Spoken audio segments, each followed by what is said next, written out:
G20 का इजलास, बात है टेक अवेज की। किसको फायदा हुआ, किसको नुकसान हुआ? नुकसान तो किसको हुआ वो तो बाद में बताएंगे, फायदा सिर्फ नरेंद्र मोदी का। चिट भी आपकी, पट भी आपकी, और टैया सिर्फ मोदी का। अब तैया जो मोदी का कैसे हुआ कि सबसे पहली बात यह कि इसका लफ्ज कॉइन कर दिया गया, आइंदा से इंडिया लफ्ज इस्तेमाल नहीं होगा, भारत होगा।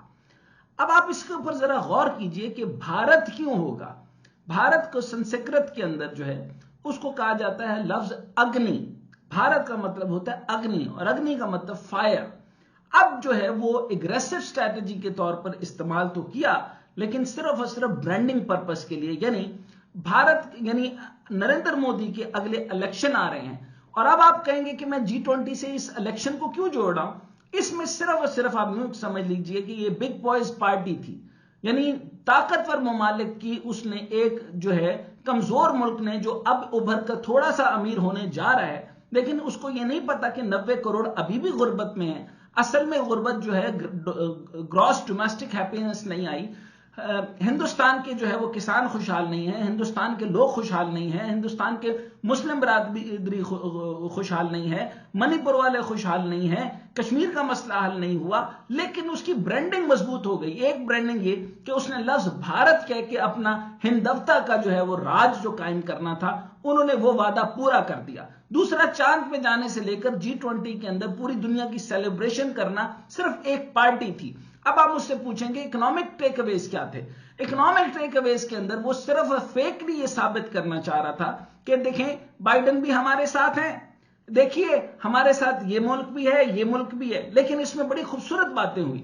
बाइडेन साहब ने तो ये कहा कि देखें पता नहीं प्रेसिडेंट शी अपने साथ क्या करवाना चाहते हैं, यानी उसका एरोगेंस वाला जो जेस्चर है वो नहीं गया। दूसरी अहम स्टेटमेंट ये थी कि जो ब्राजील के सदर ने कहा कि अगर ये G20 मेरे मुल्क में हुई होती और वहां पर जो है वो प्रेसिडेंट पुतिन आते, तो मैं ना अरेस्ट होने देता, ना हम उनको अरेस्ट करने देते, ना अरेस्ट वो होते।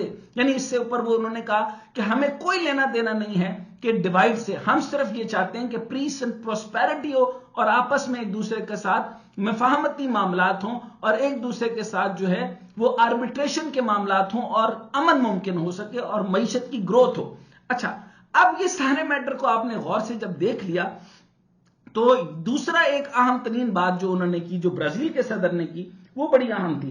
एक ये कि उन्होंने कहा कि हमें कोई इंटरेस्ट नहीं है कि G20 की डिवाइड के अंदर, लेकिन G20 ने डिवाइड इस तरह से खेली कि अब आप उसके टेक अवेज देख लें। टेक अवेज में सिर्फ और सिर्फ मोदी साहब की जीत है, जो तशहीर है, यानी उनकी जबरदस्त ब्रांडिंग है, हिंदवता है, और तीसरी टर्म पक्की है।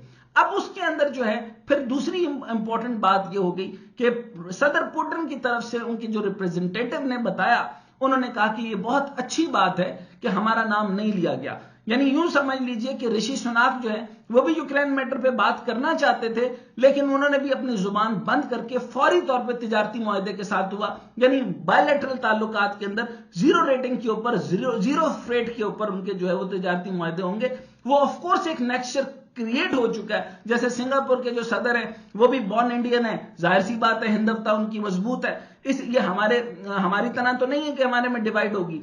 इसी तरीके से ऋषि सुनाक इंडियन है, इंडिया से सारा फायदा है। इस वक्त बरतानिया की मईशत नीचे जा रही है, इंडिया से बेहतरीन फायदा है। आईटी इंडस्ट्री जो है वो $2 ट्रिलियन के ऊपर चली जाएगी, और वो सारा का सारा बरतानिया के साथ मिलकर काम करना चाह रहे हैं।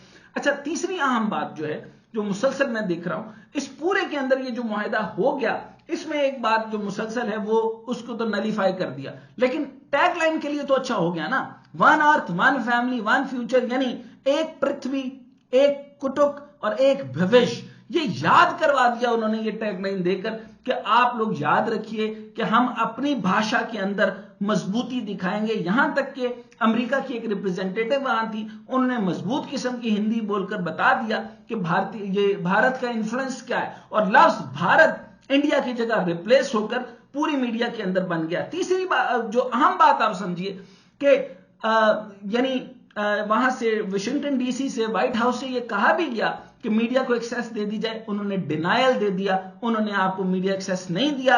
यानी मोदी ने एक कंप्लीट किस्म की ब्रांड की एक ऐसी एक्सरसाइज की जिसके अंदर मीडिया को इंटरवेंशन नहीं दी गई, एक चक्रा बनाया गया जिसके ऊपर वो खास तरीके से खड़े हैं और सबको अपनी ताकत शो किए जा रहे हैं। और इसी तरीके से पूरी दुनिया के मीडिया को ये क्वेश्चन ना हो कि मणिपुर के साथ आपने क्या किया, ह्यूमन राइट के ऊपर क्या हो रहा है, ह्यूमन ट्रैफिकिंग के ऊपर क्या हो रहा है, क्लाइमेट चेंज के ऊपर टेकअवेज क्या होंगे, और मईशत के ऊपर जो आप बात कर रहे हैं कि ग्लोबल नॉर्थ आपके साथ हो गया है, तो भाई साहब वो कैसे हो गया है? सारा जो पूरा का पूरा अफ्रीका है वो सारा का सारा प्रेसिडेंट शी के साथ खड़ा है। तमाम तर डेवलपमेंट जो है वो under the belt and road initiative हो गई है। $1 ट्रिलियन खर्च होकर रोड्स बन चुकी हैं, वहां की तरक्की हुई है।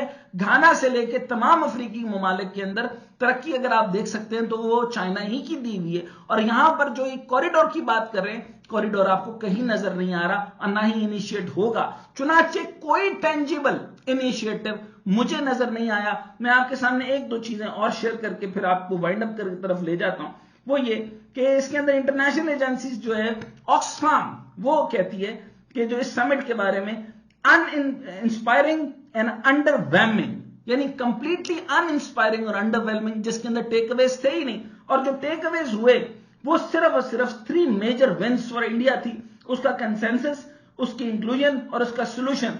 उसके अंदर सिर्फ और सिर्फ अपना डिजिटल इंफ्रास्ट्रक्चर के ऊपर उन्होंने बात की। अदरवाइज ना अवाम, ना इंडिया की अवाम, ना बाकी मामला। दूसरी जो बहुत ही आम आप बात याद रखें, एक कॉन्स्पिरेसी थ्योरी क्रिएट करने की कोशिश की जा रही है कि प्रेसिडेंट शी क्यों नहीं है। उन्होंने ना आकर पूरी दुनिया से जंग का ऐलान नहीं किया, क्योंकि आप देखें बाइडन अपने जुमले से बाज ना आता, इधर मोदी अपने जुमले से बाज ना आता। चुनाचे हिकमत यही थी, आगे का सोचना यह था कि ऑलरेडी सारे के सारे लोग इनवर्ड इकोनॉमी की तरफ देख रहे हैं। इस वक्त हालत यह है कि पूरी दुनिया के अंदर इकोनॉमिक स्लो डाउन आया हुआ है, और उस स्लो डाउन के अंदर आपका डोमेस्टिक कंज्यूमर होना चाहिए, रादर कि आप बाहर जाकर तांकरें झांके। तो अगर आपकी अंदर की कमजोरी रह गई तो बाहर आपने ग्लोबल मजबूती लेकर क्या करना है। तो प्रेसिडेंट शी ने इस वक्त पूरी चाइना की ग्रोथ अगर आप देखते हैं तो इन टर्म्स ऑफ एक्सपोर्ट और इंपोर्ट नहीं है। इस टाइम पर उनकी अपनी डोमेस्टिक मार्केट मजबूत हो चुकी है। छोटे से छोटे इलाके से लेकर बड़े से बड़े इलाके तरक्की पजीर हो चुके हैं। मैं इस टाइम पे चाइना बैठा हूं और आप जिस भी हिस्से का मुझसे पूछेंगे मैं आपको वहां दिखाऊंगा कि वो गुर्बत से निकल के कैसे मजबूत हो रहे हैं। उनकी प्रोडक्टिविटी वहीं पे कंज्यूम हो रही है, उनका प्रोडक्ट वहीं पे यूज हो रहा है, और उनको क्या जरूरत है कि वो दुनिया के अंदर जो है वो अपनी डोमेस्टिक यानी टोटल ग्रोथ दिखाने के लिए एक्सपोर्ट्स के ऊपर टाइम जाया करें। चुनाचे उन्होंने इनवर्ड थिंकिंग को रीजनेबल देखा है। उसके अगेंस्ट आप अमेरिका को देख लें, वो डेट के अंदर है, डेट ट्रैप में भी फंसा रहा है और खुद भी डेट में जा रहा है। वो सिर्फ डॉलर छाप रहा है और इसके अलावा ना उसकी एग्रीकल्चर में कोई काम है, ना बाकी चीजों में काम है। सिर्फ और सिर्फ वेपनरीज के अंदर, वेपन्स के अंदर, और सिर्फ न्यूक्लियर के ऊपर, और जो आपकी जो एक्सप्लोजन्स हैं उसके ऊपर काम है, और फिर वो अपनी मूवीज के थ्रू अपनी दहशत दिखाना चाहता है। इसके अलावा और कोई काम है नहीं। और उसके अंदर यूक्रेन के अंदर जो इंटरवेंशन है वो पूरी दुनिया को पता है कि किस किस थ्रू और किस किस वाय के वो इस जंग को जो है वो रशिया के ऊपर थोप रहा है। और पूरी दुनिया खामोश होकर ग्लोबल नॉर्थ मुकम्मल सारा का सारा जो है उसके साथ है, पुतिन के साथ, चाइना मुकम्मल तौर पे उनके साथ, पाकिस्तान ऑफ कोर्स रशिया के साथ। कोई भी जंग की बात इसलिए नहीं कर रहा क्योंकि जंग इंपोज हुई या करवाई गई, इसमें तुक ही नहीं बनता था। आप रशिया के इलाकों को नहीं छेड़ सकते और आप अपने बदले किसी और मुल्क से नहीं ले सकते। चुनाचे इनवर्ड थिंकिंग के मुताबिक अमेरिका अपनी डोमेस्टिक प्रोग्रेस नहीं कर रहा और अपनी डोमेस्टिक जो है वो हैप्पीनेस की तरफ नहीं देख रहा कि अवाम उसकी कितनी खुश है। यकीन माने कि वहां पे जो गुर्बत एट पीक हो चुकी है, वहां पे हर बंदा गरीब ही बन रहा है। जो जबरदस्त डॉलर नहीं बना रहा, मतलब 10,000, 15,000, 20,000 डॉलर कमाने वाला आदमी एक तरह से गरीब तस्वुर होता है, उसकी वहां कोई औकात नहीं। चुनाचे समझने की कोशिश करें कि चाइना ने इनवर्ड थिंकिंग करके अपने आप को मजबूत कर लिया, और इंडिया इस टाइम पर सिर्फ और सिर्फ जो टेकअवेज ले रहा है। पूरी दुनिया जानती है कश्मीर पर क्या किया, मणिपुर पर क्या किया, बाकी निजाम में वो कैसे जा रहा है, मुसलमानों के साथ वो घटना कौन कौन सी कर रहा है, उसके पृथ्वी और कुटुक और भविष्य करने की बातें ये हमारी समझ में इसलिए नहीं आती कि इससे वो शॉर्ट टर्म फायदे तो ले रहा है, लेकिन लॉन्ग टर्म इस रीजन के अंदर याद रखिए अगली दुनिया साउथ ईस्ट एशिया की है, अगली दुनिया यहां पे इस एशियन रीजन की है। अगर एशियन रीजन मिल जाता है तो पूरी दुनिया, यूरोप से लेकर पूरी दुनिया को सिर्फ खिलाने वाला ये एशियन रीजन है। बाकी हर जगह रिसोर्स खत्म हो चुके हैं और पूरा इंफ्रास्ट्रक्चर डेवलप करना है जो ग्लोबल नॉर्थ का जो सारा का सारा अफ्रीकन कंट्रीज का उनका सारा दारोमदार और इन्हिसार सिर्फ और सिर्फ ईस्ट पर होगा।